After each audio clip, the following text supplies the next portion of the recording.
தமிழக அரசியல் வரலாற்றில் நம்பிக்கைக்குரிய இல்லை நாணயமில்லாத ஒரே அரசியல்வாதி யாரானா டாக்டர் ராமதாஸ் மட்டும்தான். தன்னுடைய பின்னாடியே வால் பிடிச்சின்னு வர வைக்கிற வேலையை தான் ராமதாஸ் குடும்பம் பண்ணுது. ராமதாஸும் பண்ணுறாரு, அன்புமணியும் பண்ணுறாரு. அக்னி செட்டில் ஒன்றா பிறப்பானா? யோசிக்க வேணாமா? எல்லாம் அம்மா வயிற்றுலேருந்து தான் பிறப்பான். நீங்கள் ஏற்கனவே பெரிய லூஸு. ஒரு பக்கம் பிஜேபி கிட்ட பேசுவேன், ஒரு பக்கம் எடப்பாடியார்கிட்ட பேசுவேன், ஒரு பக்கம் துரைமுருகன்கிட்ட பேசுவேன்.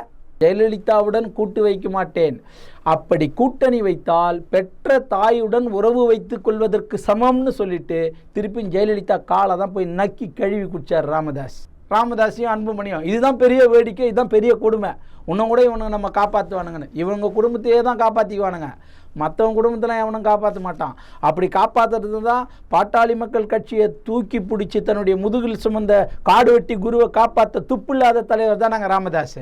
போய் உங்கள் ஐயாவை கேளுங்க, வன்னி அறக்கட்டையில் 10,000 கோடி பணம் வச்சிருக்குதாடா? யார் குடும்பம், யார் தாலியாக இருக்கிறது? எத்தனை பேர் தாலி அறுத்து இந்த கட்சி வளர்ந்துச்சு?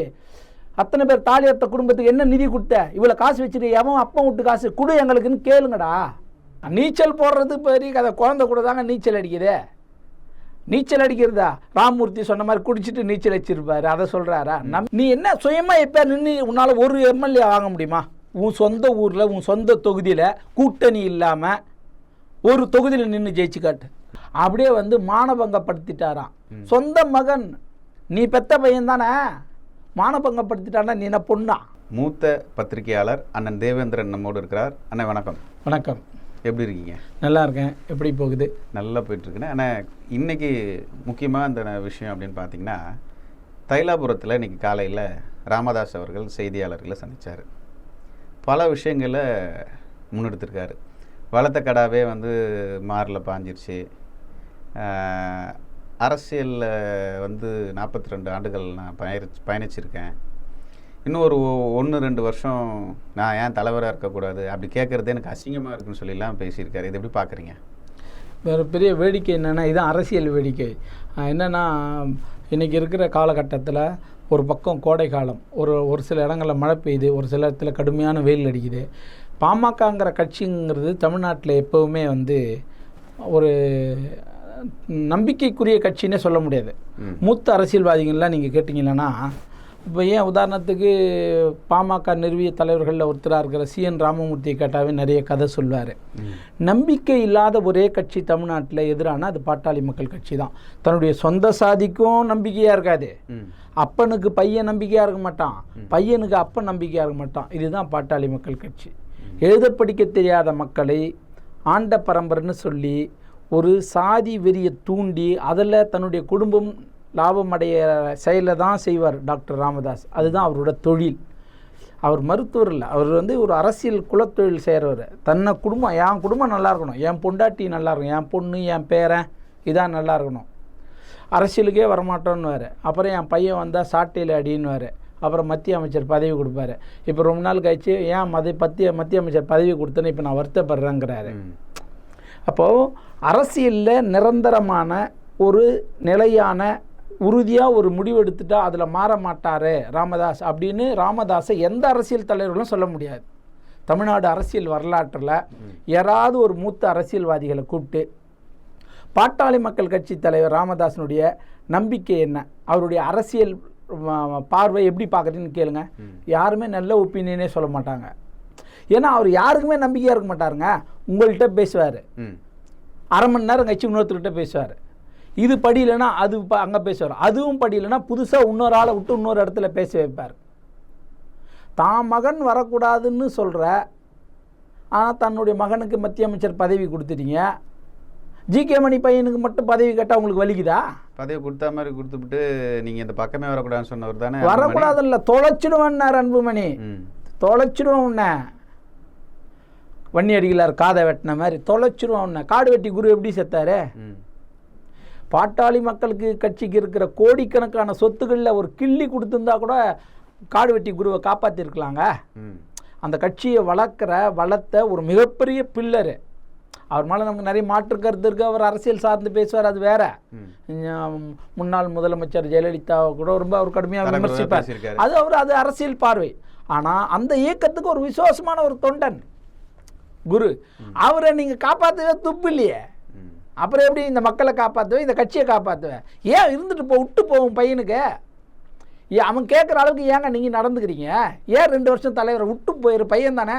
இப்போ 2 வருஷம் தலைவராக இருந்து என்ன பண்ண போகிறாரு? என்ன பண்ண போகிற? நடக்க முடியல, உன்னால் வயசாயிருச்சு. நீச்சல் எல்லாம் போடுறாருங்க பயங்கரமா. நீச்சல் போடுறது பெரிய கதை. குழந்தை கூட தாங்க நீச்சல் அடிக்குது. நீச்சல் அடிக்கிறதா? ராமமூர்த்தி சொன்ன மாதிரி குடிச்சிட்டு நீச்சல் அடிச்சிருப்பாரு, அதை சொல்கிறாரா? நம்பிக்கை இல்லாத ஒரே தலைவர். உண்மையிலே குடிப்பாரா ராமதாஸ் அவர்கள்? குடிப்பாருன்னா நம்மளா ஊற்றி குத்தோம். ஜெயலலிதா விஜயகாந்த் கேட்ட மாதிரி கேட்குறீங்களா நீங்கள்? சொல்கிறாங்க, சொல்லப்படுறது தான். அது ராமமூர்த்தி தான் கேட்கணும். ஏன்னா அவரே சொன்னாரு ஒரு ஃபோட்டோ ஒன்று அதிகமாக வந்து பரவச்சு. அந்த ஃபோட்டோ வந்து இவர் உட்காந்துருக்காரு ராமதாஸ் அவர்கள். கீழே பார்த்தா ஒரு நல்ல காஸ்ட்லி பாட்டில் லிக்கர் அங்கே இருந்தது. அதனால கூட சொன்னாங்க இவர் குடிப்பாருன்னு. ஆமாம், அங்கே குடிப்பாருன்னு தான் CN ராமமூர்த்தி அடித்து சொன்னாருங்களே. அதுதான் சொல்கிறேன். ஏன்னா அவர் ஆரம்ப கட்டத்தில் அவர் கூட இருந்தவருங்க, அதனால் அவர் சொல்கிறாரு. அதனால் இந்த கட்சி வந்து தமிழ்நாட்டில் தன்னுடைய சொந்த சாதி மக்களுக்கும் தன்னுடைய குடும்பத்திற்கும் ஒரு நல்ல நம்பிக்கைக்குரிய தலைவராக இருந்ததில்ல, நம்பிக்கைக்குரிய முடிவுகளையும் எடுத்ததே இல்லை. மக்களுக்கு இம்மியளவு கூட எதுவுமே செஞ்சது இல்லையா அப்படின்ற ஒரு கேள்வி இருக்குல்ல. இம்மியளவும் செய்யலை.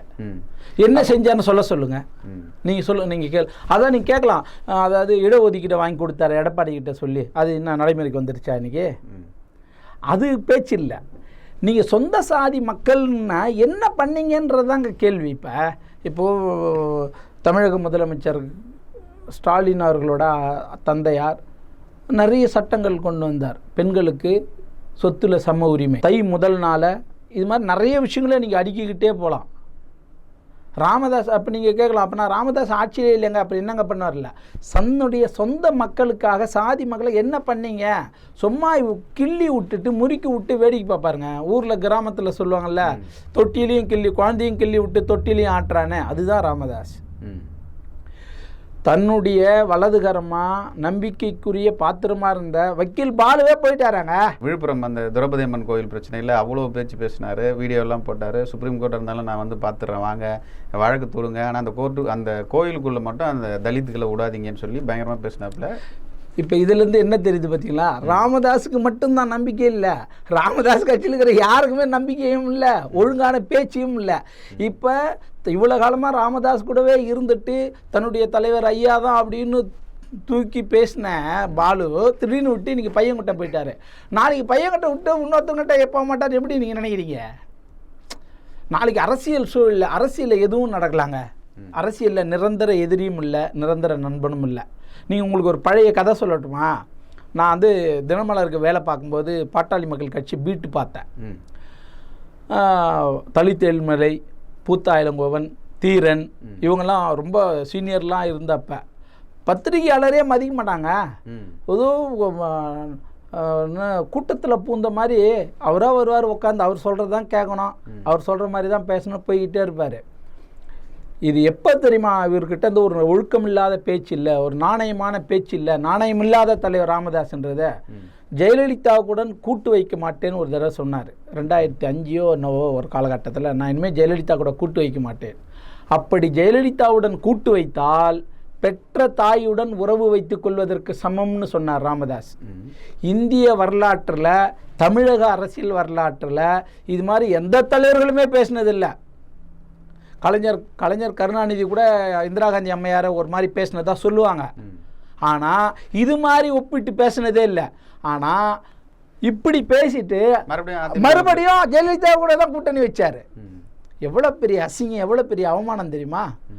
உன் சாதி மக்கள் படிச்சுன்னு அந்த காரி உன்னை துப்பி செருப்பால் அடிச்சிருக்க மாட்டான். திருட்டு பசங்க கூட்டம் தானே நீங்கள், ஊடுகொளுத்துற பசங்க தானே நீங்கள். மரக்காணத்தில் பண்ணாங்கல்ல, என்னடா பண்ணல நீங்கள்? உன் சாதி மக்களுக்கும் நீ ஒழுக்க நம்பிக்கையா இல்லை. நீ என்ன சுயமாக எப்போ நின்று உன்னால் ஒரு எம்எல்ஏ வாங்க முடியுமா? உன் சொந்த ஊரில், உன் சொந்த தொகுதியில் கூட்டணி இல்லாமல் ஒரு தொகுதியில் நின்று ஜெயிச்சு காட்டு. பாட்டாளி மக்கள் கட்சி அந்த அளவுக்கு கூட வாய்ஸ் இல்லையா அவருக்கு? நின்று காட்ட சொல்லுங்க, இது ஓப்பன் சேலஞ்சுங்க. ஏன் அதே அவங்க தொகுதி, அவங்க ஜாதி மக்கள் அதிகமாகிற தர்மபுரியில் நின்னாங்களே சௌமியா அன்புமணி, என்ன பண்ணாங்க? தோத்து போனாங்க. அப்போ அன்புமணிக்கு தான் நின்னார், அப்போ தோத்து தானே போனார். இல்லை மக்களே கேள்வி கேட்டாங்க அந்த எலெக்ஷன் டைம்ல, எங்களுக்காக என்ன செஞ்சீங்க, மக்களுக்காக என்ன செஞ்சீங்கன்னு சொல்லிட்டு. இப்போ ஒரு மிகப்பெரிய சொத்துக்களை கொண்டது வன்னியர் சங்கம், அந்த சங்கத்தில் இருக்கிற பணத்தை கூட அந்த வன்னியர் மக்களுக்கு செலவு பண்ணலையா அப்படின்ற கேள்வி இருக்குல்ல. பண்ணவே இல்லைங்க. ஒரு அறக்கட்டளை ஆரம்பிச்சாருங்க, சரஸ்வதி அறக்கட்டளைன்னு ஆரம்பிச்சு முதல்ல ஒரு வன்னி அறக்கட்டளையை அதை ஆரம்பிச்சாங்க. அதை அப்படியே தன்னுடைய மனைவி பேருக்கு மாற்றிக்கிட்டாரு. அதில் இருக்கிற எல்லா கல்லூரிகள்லையுமே போய் பாருங்கள், எவனாவது ஒரு வன்னியர் இளைஞருக்கோ ஒரு வன்னிய இளைஞி தங்கச்சிக்கோ இலவசமாக சீட்டு கொடுத்துக்கிறான்னு சொல்லுங்கள், ஃபீஸ் இல்லாமல். அப்புறம் நம்பி தானேங்க போராட்டம், ஆர்ப்பாட்டம், வீடு கொளுத்துறது, இந்த பல பிரச்சனைகளை பண்ணுறாங்க. கொலை, ஆணவ கொலைகள், எல்லா விஷயங்களும் பண்ணுறதா செய்திகள் வந்துட்டு இருக்கு. இவங்களுடைய பித்தலாட்டம் நீடிக்காது. இந்த மீடியா இன்றைக்கி இருக்கிற சோஷியல் மீடியா பிளாட்ஃபார்ம் போய் சீக்கிரமாக கொண்டு போய் சேர்க்குது. இன்றைக்கி ப்ரெஸ் மீட்டில் என்ன சொல்கிறாரு பார்த்தீங்களா? என்ன சொல்கிறாரு? அப்படியே மானபங்கப்படுத்திட்டாராம். சொந்த மகன், நீ பெத்த பையன் தானே, மானபங்கப்படுத்திட்டானா நீ என்ன பொண்ணா? அப்போ தன்னுடைய மகன் மானபங்கப்படுத்துகிற மாதிரி ஒரு அரசியல் சூழல் ஏற்படுதுன்னா நீங்கள் என்ன பண்ணணும்? நாகரிகமாக விட்டுட்டு விலகி போகணும். எல்லாம் வாடா தம்பி, இந்த உட்காந்துக்க, இவங்களெல்லாம் கூட வச்சுக்க அப்படின்னு சொல்லியிருக்கணும். பொதுவெளியில் இந்த மாதிரி சண்டை போடுறது இவங்களுக்கு அசிங்கமாக இல்லையான்ற ஒரு கேள்வி ஒன்று இருக்குல்ல. அதுதாங்க அந்த இயக்கத்திற்கு, அந்த கட்சி தலைமைக்கு பண்பாடு தெரியாது, ஒழுக்கம் தெரியாது, நாகரிகம் தெரியாது, கலாச்சாரம் தெரியாது. நாகரிகம் கலாச்சாரம் தெரிஞ்சவன் பேசுவானா? பொது மேடையில் பேசுவானா? அது எவ்வளோ பெரிய அசிங்கம். அவர் ஒன்று சொல்கிறாரு, இருக்குதானா இரு, இல்லைனா போ, நான் வச்சது தான் சட்டன்றாரு. அவர் அன்புமணி மைக்கை வாங்கி அவர் ஒன்று பேசுகிறாரு. இதுக்கு இடையில அவருடைய அக்கா மகன் நான் ரிசைன் பண்ணுறேன்னு சொல்லிட்டு போயிட்டான். இது என்ன நாடகம்னா, இதில் என்னடான்னா இன்றைக்கி இருக்கிற அரசியல் ட்ரெண்டிங்க்கு அப்பனும் மகனும் சேர்ந்து ஆடுற நாடகம் கூட வச்சுக்கலாம். பாட்டாளி மக்கள் கட்சியை எப்பவுமே நம்ப முடியாதுங்க. ஒரு நாணயமான பேச்சுங்கிறதே கிடையாது. நீங்கள் அதுக்கு தான் உதாரணம் ஜெயலலிதா மேடம் முதலமைச்சராக இருக்கும்போது சொன்னது. திருப்பியும் பதிவு பண்ணுற பாருங்க, யாருமே பண்ண மாட்டாங்க. எந்த விதமான பின்விளைவு இல்லாமல் பேசுகிற ஒரு டாக்டர் பிடிச்சார், அந்த வார்த்தையை நீங்கள் பயன்படுத்தலாமா? ஜெயலலிதாவுடன் கூட்டு வைக்க மாட்டேன், அப்படி கூட்டணி வைத்தால் பெற்ற தாயுடன் உறவு வைத்து கொள்வதற்கு சமம்னு சொல்லிட்டு திருப்பியும் ஜெயலலிதா காலை தான் போய் நக்கி கழுவி குடிச்சார் ராமதாஸ். நல்ல படித்த இளைஞன் அந்த கட்சியில் இருப்பானா? ஒரு நல்ல படித்த பொண்ணு இருக்குமா?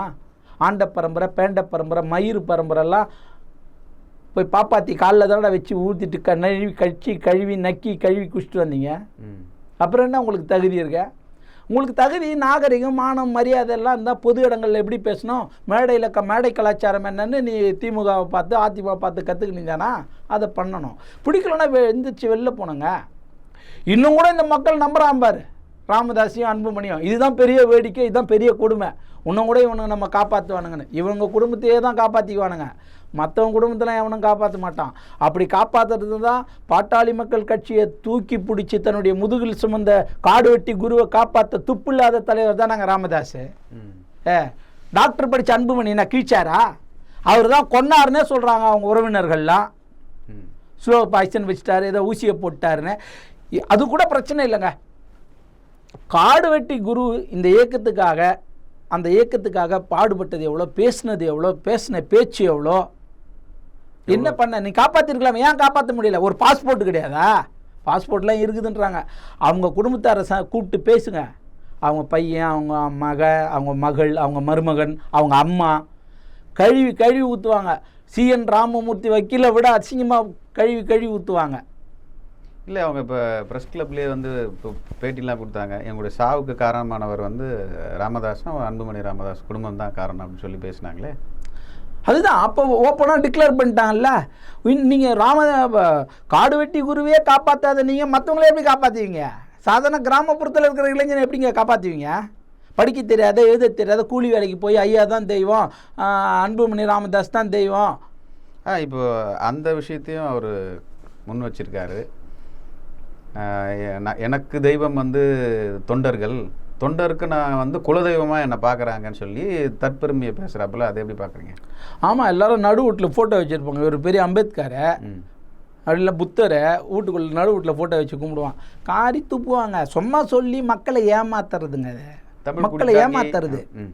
தமிழ் குடிதாங்கி என்ன? அது நிறைய பேசுனீங்கன்னா போய்கிட்டு என்ன தமிழ் குடித்தாங்கி. தமிழ் வாசின்னு ஒரு பத்திரிகை நடத்துனாங்க, தெரியுமா உங்களுக்கு? இல்லை, தெரியாது. தமிழ் வாசின்னு ஒரு பத்திரிகை நடத்துனாங்க.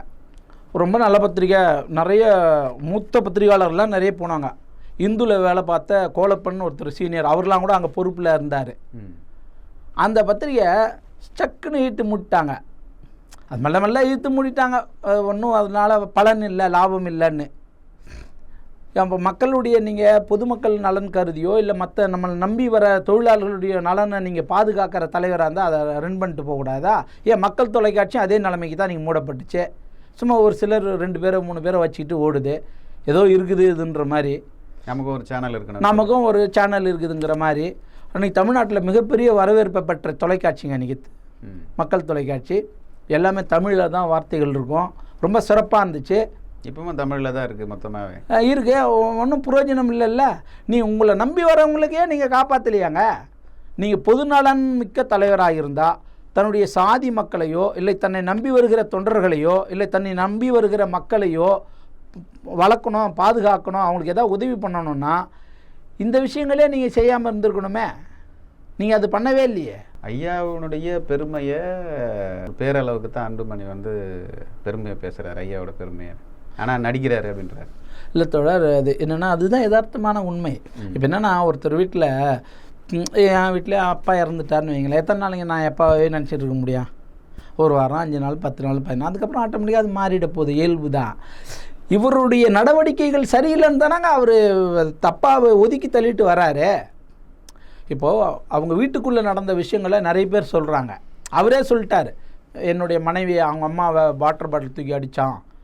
இப்போ வெளியில் என்ன பேசுகிறாங்க சமூக வலைதளங்கள்லாம், பாமகவுக்கு எதிராக இருக்கிற இயக்கங்களோ இல்லை மற்ற அமைப்புகளோ இவர் அடிச்சிட்டாங்க, இவரை திட்டாங்க, அவங்க மருமகளும் இவரை அடிச்சிட்டாங்க அப்படிலாம் நிறைய கதை சொல்கிறாங்க. அதுக்கு ஆதாரங்கள் இல்லைன்னு வைங்களேன்.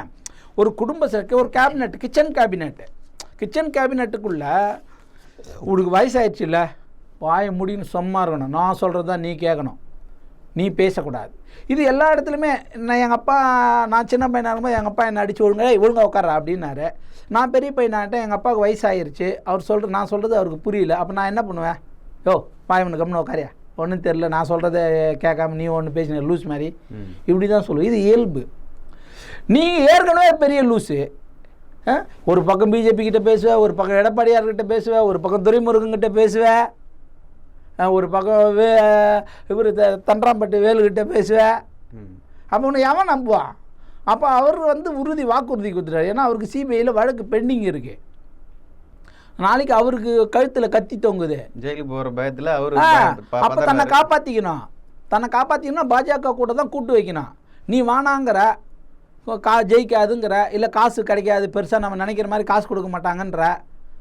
ஆனால் அவர் என்ன காப்பாற்றிக்கணும், தன்னுடைய குடும்பத்தை 2 பொண்ணு இருக்குது, மனைவி இருக்காங்க. நீ உன் வயசான காலம், நீ போக போகிற, உன்னை நம்பி இருந்தால் நான் என்ன பண்ணுவேன்? நான் நடுத்தரில் நிற்கிறதா? ஏங்க இன்றைக்கி அடுத்த நாள் காலையில் என்ன நடக்க போது நமக்கே தெரியாதுங்க. நாளைக்கு உதிக்கிற சூரிய உதயத்தில் என்ன நடக்குது, எவன் இருக்கான் எவன் இருக்க மாட்டானே தெரியாது. ஒரு 2 வருஷம் பொறுத்துக்க வேண்டும் அன்புமணி. 2026 தேர்தல் முடிஞ்சதுக்கப்புறம் நீயே தலைவர் ஆகிடலாம் அப்படின்னு சொல்கிற விஷயம் சொல்கிறது எதுக்காக சொல்கிறாரு? எவன் அப்போ விட்டு கட்சி நீங்கள் வளர்த்தீங்களாடா? நீங்கள் சொந்தமாக காசு போட்டு சொந்தமாக கட்சி ஆரம்பிச்சிங்களா? அது பாட்டாளி மக்கள் கட்சிக்காக பிற்படுத்தப்பட்ட பொருளாதாரத்தில் பின்தங்கி இருக்கிற மக்களுக்காக தொடங்கப்பட்ட கட்சி. அதில் நீங்களும் ஒன் ஆஃப் த மெம்பர். அந்த கட்சி நீ உங்கள் குடும்பம் மட்டுமே எடுத்து வச்சுன்னுக்கிறீங்க, எவனையும் உள்ளே விட மாட்டீங்க. காடுவெட்டி குரு வந்தால் அவன் பெரிய ஆளாகிட போகிறான்னு அவனை வச்சிங்க. வேறு எவனும் வந்துடக்கூடாது, நம்மக்கிட்டே இருக்கணும்னு சொல்லி பேரனுக்கு இப்போ பதவி கொடுத்து அதில் சண்டை வந்துருச்சு. ஜிகே மணி பையன் உள்ளே வந்தால் கூட உங்களுக்கு இப்போ இடிக்கும். அவனும் உங்கள் ஜாதிகாரன் தானே. பேர் வெளியே போயிட்டாங்கல்ல. ஆமாங்க, இப்போ அதான் தெரியல. இவர் வேல்முருகன் போனார், வேல்முருகன் அண்ணன் திருமால் வேலன். அதாவது தன்னுடைய கட்சிக்காக காடுவெட்டி குரு எப்படி உழைச்சாரோ அந்த மாதிரி உழைச்சவர் தான் வேல்முருகன்.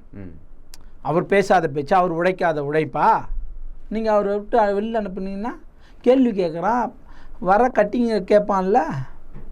இப்போது சிஎன் ராமமூர்த்தி சொல்கிறாரு, மற்றவங்களாம் நிறைய சோசியல் மீடியாவில் பேசுகிறாங்க, அவர் 2வது மனைவி வீட்டில் அந்த 300 கோடி ரூபா பணம் கொடுத்துட்டாரு, அதுதான் பிரச்சனை, அதனால தான் அன்புமணிக்கும் அப்பாவுக்கும் அப்பனுக்கும் மகனுக்கும் பிரச்சனை அப்படின்றாங்க. இதுதான் பிரச்சனைங்களா? இதுதான் பிரச்சனைங்க. எல்லா குடும்பத்திலுமே பணம் தானாங்க பிரச்சனை, சொத்து பணம் தானே பிரச்சனை. உங்கள் வீட்டில் தொடங்கி மேல் மட்டத்தில் இருக்கிற எல்லா வீடுகள்லையுமே சொத்து பணம் தான் பிரச்சனை. இப்போ ஆட்சி இல்லை, அதிகாரம் இருக்குது. இப்போ மத்தியில் வந்து பாஜக ஆட்சியில் இருக்குது. அப்போ அந்த கட்சியோட நமக்கு சப்போர்ட்டு தேவை. இவருக்கு இருக்குது, அன்புமணிக்கு அது ரொம்ப நல்லா இருக்குது. இவருக்கு இல்லை, இவர் இதை இப்படி பண்ணலாமா, அதிமுக பக்கம் போகலாமா, திமுக பக்கம் போகலாமா, இல்லை இன்னொரு கூட்டணி வைக்கலாமா? இல்லை, அப்பாவும் சொல்கிறதும் பையன் சொல்கிறதும் ஒரே விஷயந்தான். அவர் வந்து பாஜக மூலயமா கூட்டணி வைக்கலன்னு அவர் பையன் சொல்கிறாரு. அப்பா அதிமுக சைடு வைக்கலாமான்னு சொல்கிறாரு. ரெண்டும் ஒன்று தானே. அவங்க 2 பேரும் கூட்டணிலாம் ஆல்ரெடி இருக்கிறாங்க. யார் மூலயமா வச்சா என்னன்றது தான் இப்போ கேள்வி. அது இல்லைங்க, நீங்கள் அப்படி பார்க்கக்கூடாது. பொட்டி வாங்கிறதுக்காக. ஆமாம், அதுதான். இப்போ என்னென்னா, பாஜகவுடன் கூட்டணி வைத்தா அது டெல்லி லாபி. அவன் நேரடியாக கூப்பிட்டு பேசலாம், இல்லைனா டெல்லிக்கு ஃப்ளைட் ஏறி போய் ஹோம் மினிஸ்டரை பார்த்துடலாம், இல்லை பிஎம் கிட்ட ஏதாவது பேசிடலாம், தகவலை சொல்லிடலாம். நீங்கள் இங்கன்னா இவங்க அதிமுகங்கிறது ஒரு பெரிய கட்சி இல்லை, அந்த கட்சியை மீறி நீங்கள் பண்ண முடியாதுல்ல. நீங்கள் உடனே போய் எடப்பாடியாரை பார்த்துட முடியாதுங்க. ராமதாஸ் அன்புமணி உடனே போய் பார்த்துருவாங்களா? பார்க்க முடியாது, அந்த சூழல் இல்லை. அது மட்டும் இல்லாமல் எங்களுக்கு சமமாக சீட்டு கொடுன்னுவாங்க. இல்லைன்னா இவர் வைக்கிற டிமாண்ட் என்னவாக இருக்கும்? ராமதாஸ் எங்களுக்கு 80 இடம் கொடுன்னுவார், இல்லை 100 கொடுன்னுவார். இருக்குது 234, இவருக்கு 80 கொடுத்துட்டா என்ன பண்ணுறது, இல்லை 60 கொடுத்தா என்ன பண்ணுறது? அவங்க கட்சி எங்கெல்லாம் பலமாக இருக்கோ அங்கே அதை பார்த்தா அந்த கட்சி தலைமை முடிவு பண்ணி தரும். அது எல்லா கட்சி தலைமையும் பண்ணுறது தான். அது தலைவர் திமுக தலைவர் கலைஞராக இருந்தால் அவர் வெளிப்படையாக சொல்லிடுவார், உங்களுக்கு இந்த கட்சியில் இந்த தொகுதியில் எல்லாம் ஓட்டில் எப்படி ஜெயிப்பேன் அப்படின்னு கேட்டுருவார். அதனால் திமுக கூட கூட்டணி வச்சு மேலே இவங்களுக்கு பெரிய தொகுதி பங்கீடுலாம் கிடைக்கவே இருக்காது, ரொம்ப குறைந்த அளவில் தான். அதனால் பாஜக கூட கூட்டு வச்சா அவங்க பேசுகிற அவங்க சொல்கிற கணக்கு வேறு. அன்புமணியோட வழக்கு நாங்கள் கையில் எடுக்க மாட்டோம். அந்த ஊழல் பண்ண பிரச்சனையும் வெளில வராது. எங்கள் கூட நாங்கள் பார்த்துக்குறோம். நாங்கள் வந்து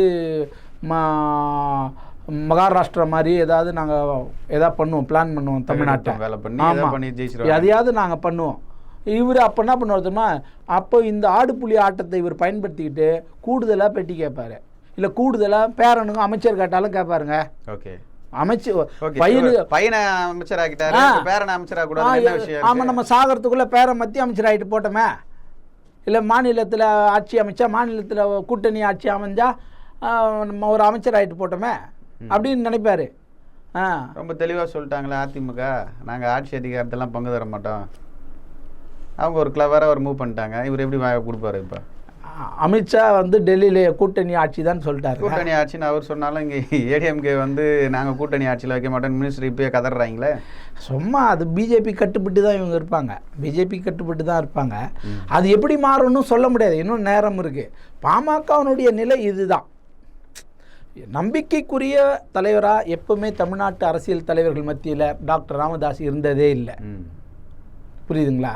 தன்னுடைய சொந்த சாதி மக்களுக்கும் அவர்கள் ஒருபோதும் பயனுள்ள தலைவராக இருந்ததில்லை. தலைமை பண்பு இல்லாதவர் வந்து அன்புமணி ராமதாஸ்ன்னு சொல்லி ஒரு அப்பாவே வந்து சர்டிஃபிகேட் கொடுக்கும்போது அடுத்து இந்த கட்சி எப்படி தலைமை பண்பு இல்லாதவர் நடத்த முடியும்? 2 வருஷத்துக்கு அப்புறம் வந்து நீ பொறுப்பேற்றுக்குன்னு சொல்கிறது வந்து 2 வேறு கோணங்கள் இருக்குல்ல. 2 வருஷத்துக்கு அப்புறம் தலைமை பண்பு வந்துடுமா? அதை தான் கேட்குறேன். இப்போ வரலன்னா தொட்டில் பழக்கம் சுடுகாட்டு மட்டும் முதல்ல வரலன்னா அப்புறம் எங்கே வரும்? 5இல் விளையாதது 50இல் விளையாமா? அது முட்டாள்தனமான பேச்சுன்றன. இந்த மக்கள் இன்னும் படிக்காமலே இருக்கிறாங்க. பாட்டாளி மக்கள் கட்சியில் அந்த சமூக மக்கள் இன்னும் படிக்காம கல்வியறிவு இல்லாமலே இருக்கா. இல்லைன்னா கேள்வி கேட்கணும்ல. படிக்காம இருக்கிறாங்களா, படிக்க விடலையா அப்படின்ற கேள்வி இருக்குல்ல. ரெண்டுமே இருக்கு. படிக்கவும் விடலை, படிக்கிற வாய்ப்பையும் ஏற்படலை, படிக்கிற வாய்ப்பும் தரல. அந்த எவனாவது படிச்சுட்டு வரான்னா அவனை படிச்சுட்டு வர அளவுக்கு நீங்கள் வளர்த்து விடணும்ல. உங்கள் சொந்த கல்லூரியில் பாட்டாளி வன்னிய மக்களுக்கு அனைவருக்கும் இலவச சீட்டுன்னு சொல்லுங்கள், எல்லாருக்கும் கட்டணம் கிடையாதுன்னு சொல்லுங்கள், டிக்ளேர் பண்ணுங்கள். கல்வி உங்களோட சாதி மக்கள் எவ்வளோ பேர் படிக்கிறான் பாருங்கள், எத்தனை இளைஞர்கள் சட்டம் படிக்கிறான் பாருங்கள். இன்னொரு முக்கியமான கேள்வி இருக்குது. இவர் ஒரு கல்லூரி நடத்தினா கூட அந்த சங்கத்தில் இருக்க பல லட்சம் கோடி மதிப்புடைய பணம் வந்து சங்கத்தில் இருக்குது. அந்த சங்கத்திலேருந்து கூட கட்டிடலாமல் இந்த பசங்களுக்கு. நிறைய பேர் படிக்கல. அந்த மீட்டிங்கில் சொன்னார், இருக்கிற 140 ஐஏஎஸ் ஐபிஎஸ் ஆஃபீஸரில் ஒரே ஒருத்தர் தான் நம்ம சாதியை சார்ந்தவர் இருக்கார். யார் படிக்க வேணான்னு சொன்னதுன்னு ஒரு கேள்வி இருக்குது, யார் படிக்கக்கூடாதுன்னு சொன்னதுன்னு ஒரு கேள்வி இருக்குது. இதை நீங்கள் எப்படி பார்க்குறீங்க? அமைதிப்படையில் சத்யராஜ் மணி ஒன்றும் பேசிக்குவாங்க. டே மணியா, இவனுங்க உஷாராயிட்டான்னா நம்மளாம் சோத்துக்கு சிங்கி அடிக்கணும், புரியுதா? இது இப்படி தான் இருக்கணும். அது மாதிரி தான் இவன் படித்து முன்னுக்கு வந்துட்டான்னா கேள்வி கேட்பான், உன்னை மதிக்க மாட்டான். இப்போ பாலு வந்து அவர் உயர்நீதிமன்ற வழக்கறிஞர், அவர் சட்டம் படித்து நிறைய விஷயம் தெரியுது. டாக்டர் ராமதாஸுடைய காலம் முடியுது, அன்புமணி ராமதாஸ் தான் இனிமே அப்படின்னு தெரிஞ்சுதாங்க அவர் அங்கே போகிறாரு. இப்போ அவர் ராமதாஸுக்கு எவ்வளோ நம்பிக்கைக்குரிய நபராக இருந்தார். அரக்கோணம் தொகுதியில் கூட சீட்டு கொடுத்தாங்க, எம்பி தொகுதிக்கு நின்னார். எவ்வளோ எல்லா விஷயங்கள்லையும் முன்னெடுத்து நிற்கிறவர். உயர்நீதிமன்றத்தில் எல்லா வழக்குகளுமே அவர் ஆஜராவார். அப்படிப்பட்ட திடீர்னு அன்புமணி அவங்க அப்பா தூக்கி போடுறது கூட பெரிய விஷயமா பார்க்கல. நான் ஒரு பத்திரிகையாளராக சொல்கிறேன். இது வழக்கமாக எல்லா குடும்பத்திலும் அப்பக்கும் மகனுக்கும் நடக்கிற சண்டை, இது ஒரு காமன் மேட்ரு. ஆனால் ஏறக்குறைய ஒரு 40 ஆண்டு காலம் இல்லை ஒரு 30-35 ஆண்டு காலம் டாக்டர் ராமதாஸின் நம்பிக்கைக்குரிய பாத்திரமாக இருந்த வழக்கறிஞர் பாலு சடார்னு தூக்கி போட்டு அன்புமணிக்கிட்ட போயிட்டாருங்க. அந்த துரோகத்தை நினச்சி பாருங்க. படிக்க விடலைங்கிறத விட படிக்கிற வாய்ப்பையும் இவங்க வழங்கலை, படிக்கவும் விடலை. அந்த மக்களும் படிக்கணும்னு நினைக்க மாட்டான். ஏதோ கூலி வேலை செஞ்சுட்டு போய் நாங்கள் கிராமத்தில் இன்னும் போனோம், அங்கே போய் படிக்கணும், மெட்ராஸுக்கு போனோம், இல்லை அங்கே போனோம் இங்கே போனோம்னு நினைக்கிறான். அதனால் தேவையில்லை, ஊர்லேயே ஏதாவது விவசாயம் பார்த்துட்டு போகலாம், படித்த வரைக்கும் படிக்கிட்டுன்னு போகிறான். என்ன பண்ண சொல்கிறீங்க? வன்னி அறக்கட்டையில் இருக்கிற பணத்தை நீங்கள் எடுத்து கட்டிட்டு போகலாம். நீங்கள் சொன்ன மாதிரி அந்த மனசு இல்லையாங்க? மனசு இருந்தால் தானே மார்க்கம் உண்டுன்னு வாங்க. உங்களுக்கு தான் அந்த எண்ணமே இல்லையா? தான் குடும்பம் தானே நல்லா இருக்கணும். பெண்கள் வந்து அரசியலுக்கு வரக்கூடாது அப்படின்ற ஒரு விஷயத்தில் சொன்னார். இப்போ கடைசியில் அவங்க மருமகளே வந்து அரசியலுக்கு வந்தாங்க. அந்த கொள்கையிலிருந்து அவர் மீறி வந்துட்டார். அதை எப்படி பார்க்குறீங்க? அதுதான் நான் ஆரம்பத்திலே சொன்னேன். தமிழக அரசியல் வரலாற்றில் நம்பிக்கைக்குரிய இல்லை நாணயமில்லாத ஒரே அரசியல்வாதி யாரான்னா டாக்டர் ராமதாஸ் மட்டும்தான். ஒன்று சொல்லுவார், அது செய்ய மாட்டார். அவன் அரசியலுக்கு வரமாட்டான்னாரு, வந்தால் சாட்டையில் அடிச்சுக்கிறேன்னாரு, ஒன்றும் பண்ணல, அமைச்சர் ஆகிட்டார். இன்றைக்கி பிரச்சனைக்கு வந்த பிறகு தான் வளர்த்த கடா மாறலப்பா இதுங்கிறாரு. எல்லா குடும்பத்திலையும் தன் மகன் தன் அப்பாவை வயது முதிர்ந்த காலத்தில் எதிர்ப்பது இயல்பு, இதை தடுக்கவே முடியாது. அது அப்பா புத்திசாலியாக இருந்தால் பையன் முன்னேறிட்டான், பையன் பெரிய ஆள் ஆகிட்டான், நம்ம கவனமாக இருக்கிறது நல்லது, இல்லை அவனுக்கு வழி விட்டு போகிறது அப்படின்னு முடிவெடுத்து ஒதுங்கிட்டு போனால் நல்லது. ஏற்கனவே குடும்ப பிரச்சனை இருக்குல்ல, 2 மனைவி இருக்குது. இந்த மனைவி கிட்ட ஒரு பிரச்சனை, அங்கே ஒரு பிரச்சனை இருக்கும். அதெல்லாம் அந்த கிச்சன் கேபினெட் அரசியல் எப்படி யார்கிட்ட விவாதிக்கிறது? புரியுதுங்களா? 2 வருஷம் கழித்து எப்படி அவங்களுக்கு அந்த அரசியல் பண்பு வந்துடும்? இப்போ வராத பண்பு எப்படி வரும்? ஏங்க ஒன்றும் கூட பேச தெரியலையாங்க. திமுக அதிமுகலாம் வந்தவங்களாம் எவ்வளோ படிக்கிறாங்க, பேசுகிறாங்க. இன்னும் கூட அந்த மேடை நாகரிக பேச்சுங்கிறல ஒரு பத்திரிகையாளர் சந்திப்பில் அப்பா ஒன்று பேசுகிறார், எதிர்த்து பேசுகிற, உனக்கு பிடிக்கலன்னா பாய்காட் பண்ணி எழுந்திரிச்சு போயிருக்கலாம். அது எவ்வளோ நாகரிகமாக இருந்திருக்கும். அப்போ தமிழ்நாட்டு மக்கள் இந்த பாட்டாளி மக்களுங்கிற கட்சியை ரொம்ப ஏளனமாக தான் மதிப்பிடுறாங்க. அதுதான் யதார்த்தமான உண்மை, அதை மறுக்கவே முடியாது. ஆனால் இவங்கள தான் வந்து 2 கட்சிகளும் அதிமுக ஆகட்டும் திமுக ஆகட்டும் தொடர்ந்து வந்து எங்களோட கூட்டணி வைங்கன்னு பேசிகிட்டே இருக்காங்களே. இது போன்ற ஒரு கட்சிக்கு இந்த மாதிரி ஒரு ஆதரவு இருக்கும்போது ஏன் அந்த மாதிரி செய்ய மாட்டாங்கன்ற கேள்வி இருக்குல்ல? இல்லை, அதெல்லாம் அது அரசியல் ட்ரெண்ட், அது ஸ்டண்ட். அது என்ன காரணம்னா, ஏன் வேல்முருகன் கூட தான் கட்சி வச்சுருக்காரு. அவரை பெருசாக வரவேற்கலையே. ஆனால் ராமதாஸை, அதாவது தலைமை பண்பு இல்லாத ஒரு கட்சியை வந்து பெருசாக வரவேற்கிறாங்களேன்னு கேட்குறேன். அந்த மக்கள் தானே முட்டாளாகிறான், ஏமாளி ஆகிறான். அவனை தானே அடினா அடிவான், கொளுத்துனா கொளுத்துவான், வெட்டுனா வெட்டுவான், மரம் வெட்டுனா மரம் வெட்டுவான், வீடு கொளுத்துனா வீடு கொளுத்துவான். அவன் படித்து அறிவு இருந்துச்சுன்னா பகுத்தறிவு, எதுக்கு சார் கொளுத்துனா, எதுக்கு ஐயா கொளுத்துனான்னு கேள்வி கேட்டான்னா அவனுக்கு புரியும். இப்போ ஜெயிலுக்கு போனால ஒரு பையன் இப்போ திரும்ப ஏதோ பேசிட்டு போனான், எத்தனை பேர் அதை கண்டிச்சாங்க? எல்லாருமே கண்டிச்சாங்க. அந்த சாதி மக்களே கண்டிச்சாங்க, அது தப்பு, அப்படி பேசியிருக்கக்கூடாதுன்னு. அப்போ ஒரு தலைமை பண்பு இருந்தால், இல்லை படிச்சிருந்தா, பகுத்தறிவு இருந்தால், சுய அறிவு இருந்தால் அப்படி பேசக்கூடாதுன்னு சொல்லணும்ல, நீங்களே கண்டிச்சிருக்கணும்ல. இல்லைன்னா அவனாவது அதை சொல்லியிருக்கணும்ல. அவனுக்கு அந்த அளவுக்கு அவனுக்கு அறிவு இல்லை, உனக்கே அறிவு இல்லை, அப்புறம் வந்து உன் கட்சியில் இருக்கிறவனுக்கு அறிவு இருக்கும். இப்போ இருக்கிற அந்த டெக்னாலஜியில் அக்னி சட்டியிலேருந்து நாங்கள் பிறந்தோம், நீங்கள் வீர வன்னிய சத்திரியர்கள் அப்படின்லாம் சொல்லி பேசி உசுப்பேற்றி விடுறதில் எப்படி பார்க்குறீங்க நீங்கள்? அதாவதுங்க, அறிவியல் விஞ்ஞானம் முன்னேறி போய்கிட்டே இருக்குது. ஆர்டிஃபிஷியல் இன்டெலிஜென்ட்லாம் வளர்ந்து போய் எங்கெங்கேயோ என்னென்னவோ நடந்துக்கிட்டே இருக்குது. இன்னும் கூட மக்களை முட்டாளாக்கி ஒரு மதம்ங்கிற பேரில், சாதி பேரில் தன்னுடைய மக்களை, அவர்களுக்கு பொது அறிவு பகுத்தறிவு போய் சேராமல் அவங்கள குட்டையை குழப்பி தன்னுடைய பின்னாடியே வால் பிடிச்சின்னு வர வைக்கிற வேலையை தான் ராமதாஸ் குடும்பம் பண்ணுது. ராமதாஸும் பண்ணுறாரு, அன்புமணியும் பண்ணுறாரு. அக்னி செட்டில் ஒன்றா பிறப்பானா? யோசிக்க வேணாமா? எல்லாம் அம்மா வயிற்றுலேருந்து தான் பிறப்பான். இவன் அடிக்கிற சூரிய வெளிச்சத்தில் நம்மளால் தாங்க முடியலை. எவ்வளோ பெரிய முட்டாள்தனம் பாருங்கள். இதையும் அந்த மக்கள் நம்புகிறான் பாருங்க, இன்னும் நம்பிக்கிட்டு இருக்கான். அறிவியல் விஞ்ஞானம் வளர்ந்து போய்கிட்டே இருக்கு. எங்கேயோ 5G வந்துருச்சு. என்ன இல்லாத டெக்னாலஜியே இல்லை. பெட்ரோல் ஊற்றி டீசல் ஊற்றி போன காரெல்லாம் போய் பேட்ரி கார், பேட்ரி பைக் வந்துருச்சு. தெருவுக்கு நிறைய மாற்றங்கள், புது முன்னேற்றங்கள். இன்னும் ஆண்ட கட்சி பேண்ட கட்சின்னு சொல்லிக்கின்னு மக்களை முட்டாளாக்கிட்டு கேவலம். என்னோட தாழ்மையான வேண்டுகோள் என்ன தெரியுமா? இந்த பாட்டாளி மக்கள் கட்சின்னு சொல்லியிருக்கிற அந்த தொண்டர்கள், அந்த கட்சி சார்ந்தவர்கள் யாராக இருந்தாலும் தயவு செய்து சொல்கிறேன், நீங்கள் உங்கள் தலைவரை மதிங்க, வேணான்னு நான் சொல்லலை. உங்கள் வீட்டில் நீங்கள் ஃபோட்டோ வச்சுங்க, தப்பு இல்லை, அது உங்கள் விருப்பம். பகுத்தறிவை வளர்த்துக்குங்க, படிங்க படிங்க படிங்க படிங்க, தயவு செய்து படிங்க. போய் உங்கள் ஐயாவை கேளுங்க, வன்னி அறக்கட்டையில் 10,000 கோடி பணம் வச்சுருக்குதாடா, யார் குடும்பம், யார் தாலியாக இருக்கிறது, எத்தனை பேர் தாலி அறுத்து இந்த கட்சி வளர்ந்துச்சு, அத்தனை பேர் தாலி அறுத்த குடும்பத்துக்கு என்ன நிதி கொடுத்த, இவ்வளோ காசு வச்சுட்டு எவன் அப்பா விட்டு காசு கொடு எங்களுக்குன்னு கேளுங்கடா. பக்கத்தில் இருக்கிற குடிசையை கொளுத்தாத உங்கள் தலைவரை போய் சட்டையை பிடிச்சி கேளுங்கடா. படிங்க, மெட்ராஸுக்கு போங்க, தஞ்சாவூர் போங்க, கோயம்புத்தூர் போங்க, என்னெல்லாம் படிக்க முடியுமோ படிங்க படிங்க படிங்க படிங்க. பேப்பராவது படிங்கடா, காலையில் பேப்பராவது படிங்க, பொது அறிவை வளர்த்துக்குங்க. இது தப்பு. ஒரு அரசியல் கட்சி தலைவர் சொன்னால் போய் ஒருத்தனை வெட்டிட முடியுமாங்க? இது ஒரு நல்ல தலைவருக்கு அழகா? இது ஒரு தலைமை பண்பா? அப்படி பார்த்தா தமிழ்நாட்டில் எந்த அரசியல் கட்சியும் நான் அரசியல் நடத்த முடியாதுங்க. டெய்லி ரத்த ஆறு தான் ஓடும்.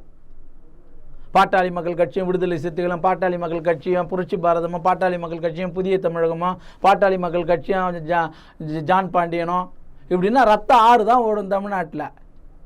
படிங்க, யோசிங்க, எது சரி எது தப்புன்னு கேளுங்க, சிந்திங்க. கட்சியை நீங்கள் வச்சுங்க, வானான்னு சொல்லலை, அது உங்கள் விருப்பம். நான் சொல்கிறதுனால நீங்கள் விட்டுற போகிறதில்ல. இப்போ நம்ம இது இந்த வீடியோ வெளியானதும் கூட கடுமையான விமர்சனங்கள் வரல, அது நமக்கு பிரச்சனை இல்லை. படிங்கடா, யாராக இருந்தாலும், நான் எவனாக இருந்தாலும் படிங்க, பொது அறிவை வளர்த்துக்குங்க. உங்கள் தலைவர் சொல்கிறது சரியா தப்பா கேள்வி கேளுங்க. தர்மபுரியில் கேட்டிங்கல்ல, அது மாதிரி கேளுங்க. ஏன் நமக்கு இன்னும் இடஒதுக்கீடு வரல? வன்னி அறக்கட்டளை இவ்வளோ பணம் இருக்கு, கட்சியோட அறக்கட்டளை இவ்வளோ இருக்குதே. ஜிகே மணி குடும்பம் கேட்கட்டவன், ஜிகே மணி கொடுக்கணும், தன் மகனுக்கு தரலையா, தன் மகனுக்கு மட்டும் இப்படி முடிசூட்ட பார்க்குற. இன்னும் 2 வருஷம் அமைதியாக இருந்தால் நானே கொடுத்துருப்பேன், தானாக கணிஞ்சு மடியில் விடுங்கிற, அது எந்த வகையில் நியாயம்? அப்போ ஜிகே மணி பையனுக்கு வராதா? ஜிகே மணி கட்சியோட தலைவர், அவங்க பையனுக்கு வேறு எதாவது போஸ்டிங்கை போட்டு போங்க. போட்டதே தான் பிரச்சனையாக இருக்குது. போட்டதே பிரச்சனை, வேறு எதனா அதில் என்னங்க கஷ்டம்? அப்போ வேறு எவனுக்கோ தர போகிறீங்கல்ல, அப்போ வேறு யாருக்கோ தந்தா பரவாயில்ல, அவர் சொல்கிற மாதிரி தான். அப்போ கட்சியில் கூட ஆதிக்கம் தான். நான் சொல்கிறவனுக்கு தான் தரணும், நான் சொல்கிற மாதிரி தான் நீ கேட்கணும். ஓகே,